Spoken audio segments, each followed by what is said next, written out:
Hello everyone, welcome back to my channel, and today we're going to be taking a look at the Nerf Mega Motostryke. This blaster came out in 2020 and is part of the Nerf Mega line. So with that out of the way, let's get started by talking about the box. So starting off with the front of the box, we had this very open packaging where we get a look at the Motostryke and the magazine it comes with, and some other information about the blaster. Starting up here, we have motorized blasting. So this is a motorized Mega Blaster.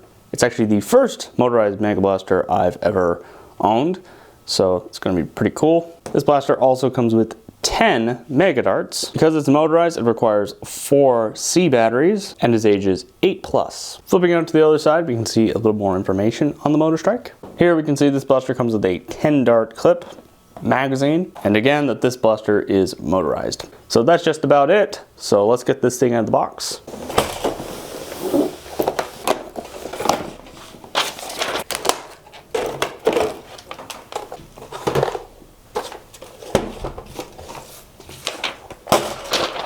Alright, so here we have the Motostryke out of the box, and to get started, we have here our instructions that tells you everything you need to know about the blaster, where to load the batteries, how to load the magazine, how to fire the blaster, and how to clear jams. A very simple set of instructions. So let's move on to our darts. These are the Mega Darts, standard Mega Darts, the red and orange, classic Mega Darts. Next we have our magazine. This is a 10 round Mega magazine. Yeah, not much to say about it. And now onto the blaster itself. So the Motostryke is a very simple motorized semi-auto flywheel blaster that takes magazines. Very simple blaster, very similar to the Strife. In fact, when this thing came out, people were saying it's the Mega Strife, which is pretty much what it is. Very simple, load the magazine in the bottom, holds it pretty tight, except it's kind of a little loose. I don't know if that's just my Motostryke or a bunch of them. You have here your rev trigger. It's not going to rev because there's no batteries in it. But you hold that down and pull your main trigger to fire. It doesn't appear to have a dart lock on the trigger, so there's that. It does appear to have a magazine lock, but no dart lock. Up here we have our jam door. Very large opening where you can get pretty easy access to the flywheels if you have a jam. So should be easy to clear jams in this blaster. And then here we have our magazine release. Magazine's heavy enough to just push on this and it falls out. Speaking of magazines, here we have the 6 round magazine from the Nerf Fortnite Heavy SR. I'm gonna see if it works in the Motostryke, which it does appear to fit. Magazine's a little too light to drop out, but it still comes out pretty easily. And another compatibility thing, here we have a standard long-range scope. I think that's what these are called. Yes, this blaster does have a rail, which I think I forgot to mention. The boxes mention it, but it does have a rail. It fits on there pretty snugly, pretty simply, like that. So not much else to say, so let's load this thing up with batteries. So right here in the stock, we have our battery compartment. And we have our batteries here. These are Energizer Max batteries. And something I need to mention here, these are slightly used. These were used in the Ultra Speed video because I don't actually have any fresh C batteries on hand, so I have to use these. They seem to be okay. They seem to have enough charge left in them. There we go. Now let's just put the cover back on. And now let's see if it revs.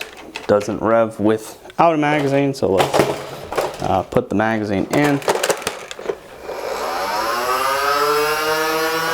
So it does have, it's surprisingly quiet. I don't know if that has anything to do with the batteries or this is just a quiet blaster. It does appear to have a magazine lock, so it's cool. Does it have a jam door lock? Also has a jam door lock. Okay, so with that all the way, let's get this thing out on the range and see how it fares. All right, so here we are at the range test. And for context, the chicken marks 25 feet, the swan marks 35 feet, the frog marks 40 feet, the far back wall marks 50 feet from where I'm standing. Here we have the Motostryke, and we're going to be starting off with standard Mega. For sake of review, I'll be firing 10 shots of standard Mega, but when we get to AccuStrike, I'm only going to be firing 6 because that's all the AccuStrike darts I have. It's only 4 dart difference, and these are way less accurate. Anyway, let's see how this thing fares.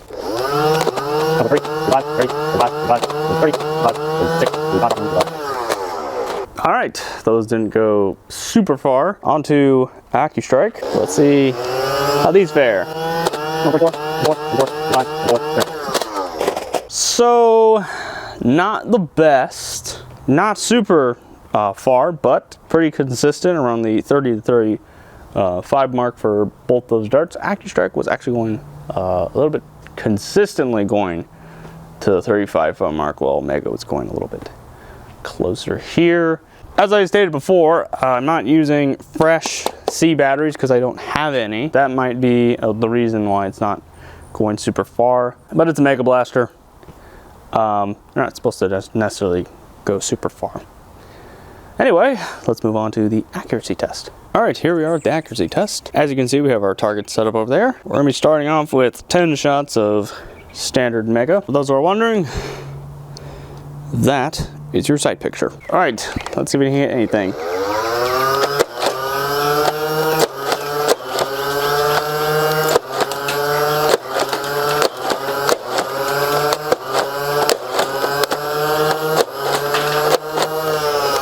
All right, I will say I'm actually kind of impressed. We actually hit multiple targets with one dart. Even though for some reason they were going towards the left. I was aiming straight at the target, they were going to the left. Not sure if that's just my Motostryke or all Motostrykes, but kind of got it tuned in at the end there, so I started to hit more targets. Let's move on to Motostryke and see if they're any better. Next, it's gonna be 6 shots of Motostryke.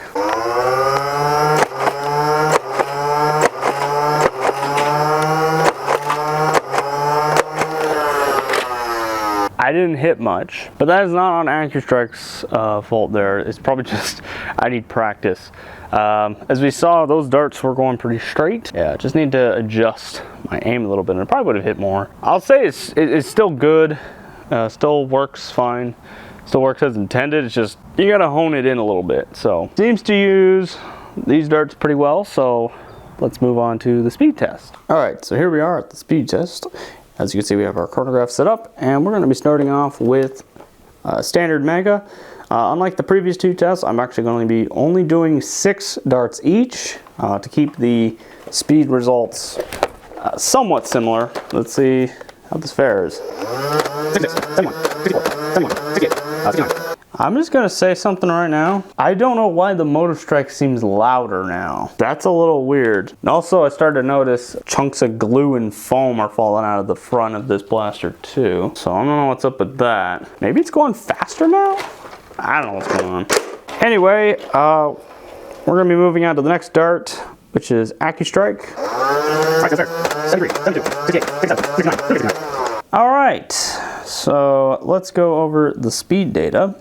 Starting off with standard Mega, we had an average of 68.17, a minimum of 64, and a maximum of 71. For Motostryke, we had an average of 69.67, a minimum of 67, and a maximum of 73. Interesting results. Off camera right now, I'm just going to shoot a couple Mega darts down range and see. Yeah, we'll move on to my final thoughts and tell you if I saw anything. Alright, so what are my final thoughts on the Nerf Mega Motostryke? But before we do that, as usual, you need to go over where I bought it, how much I spent. I purchased this blaster at Target, but I don't remember how much I spent. I really should start putting like sticky notes on this stuff. I think I spent around $15 on this, around that ballpark, but Target's full price, current full price, is $35.99 USD.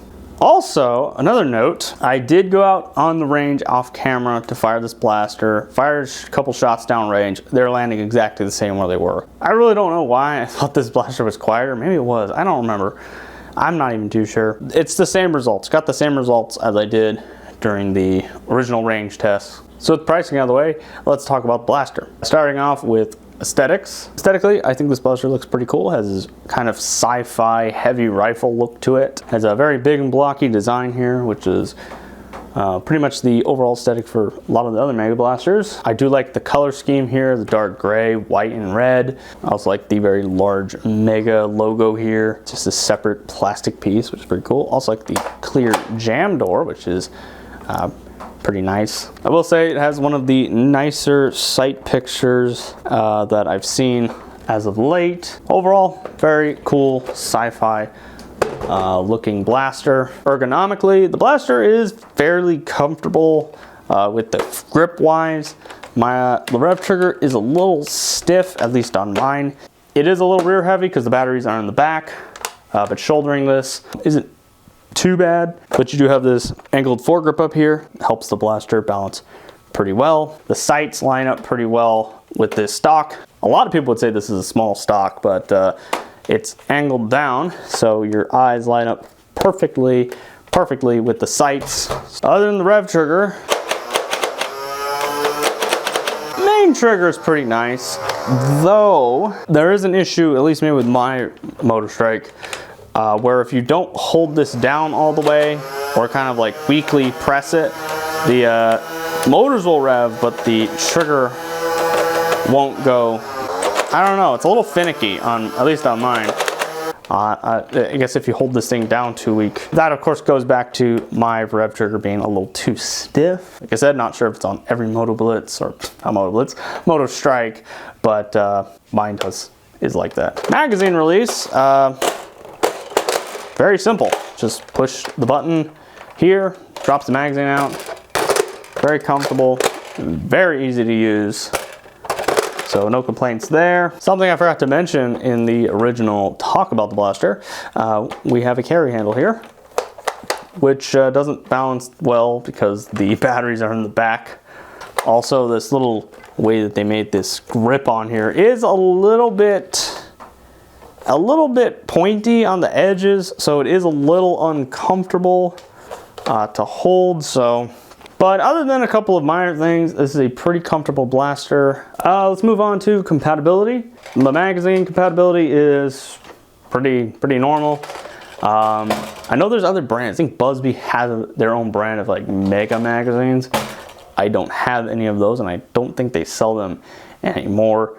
At least in stores they don't. Maybe you can buy them online. And I don't have any other like Nerf mega magazines either, other than the one from the Heavy HR, the Heavy SR, not the HR, the Heavy SR, which seems to work pretty fine in this blaster. I had a little bit of trouble loading it in when I first tried it out, but those problems seem to be resolved. Don't have any problems with loading that magazine in here, so magazine compatibility seems to be okay, at least with the Nerf branded magazines. Dart compatibility, same deal. Seems to use both darts pretty well, both the standard Mega and AccuStrike. Both are pretty consistent through this blaster. Also, this thing has a nice rail on top that works pretty well. So moving on to reliability, this blaster is pretty reliable.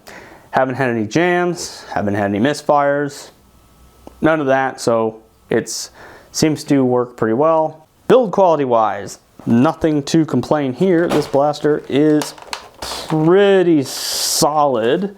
Yeah, it's pretty solid. Magazine, same deal here. Yeah, overall it's pretty well built. I mean, the only thing I think is a problem is the rev trigger.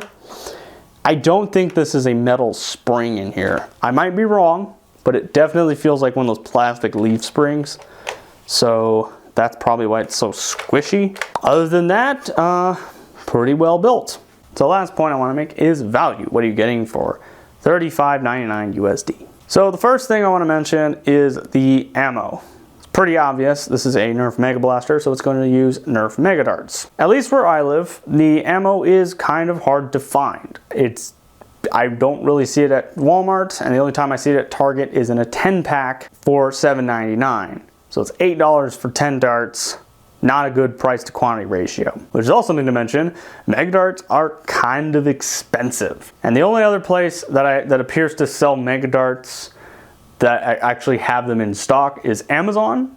They're selling a 50-pack for $23.99 USD. So it's a little bit better price to quantity ratio.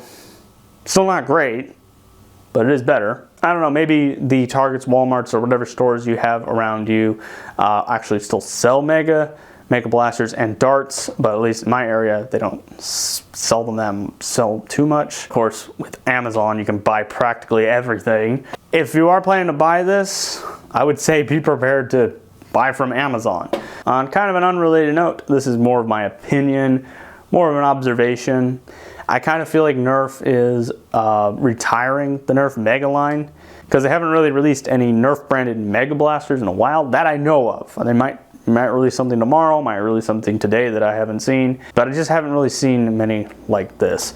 The only other Mega Blasters that I see them release are Nerf Fortnite blasters. Like for instance, the legendary TAC. That's a fairly new blaster, but it's under the Fortnite branding. So I kind of feel like Mega is still living on through the Fortnite brand rather than the Nerf brand. So moving on from the darts, another kind of expensive thing is the batteries this blaster takes. This blaster takes 4 C batteries, and C batteries are kind of expensive. At least where I live, they're way more expensive than the AA's that most blasters usually take. So overall, this is a very expensive blaster to run.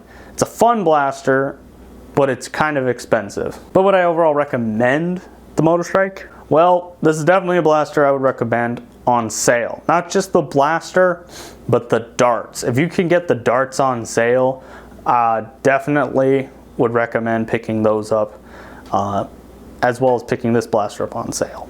But also keep in mind this blaster requires 4 C batteries, which maybe the people watching this video don't really have a problem with using C batteries, but at least, like I said, where I live, they're kind of expensive. It's still a pretty fun and pretty cool blaster, so I still will say, yes, I recommend this blaster on sale.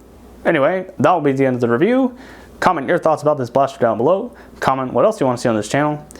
Be sure to check out my review on the Nerf Elite 2.0 Storm Charge, a blaster very similar to this. Be sure to check out my other reviews. I'll have both those linked at the end of the video. Thank you all for watching, and we'll see you next time.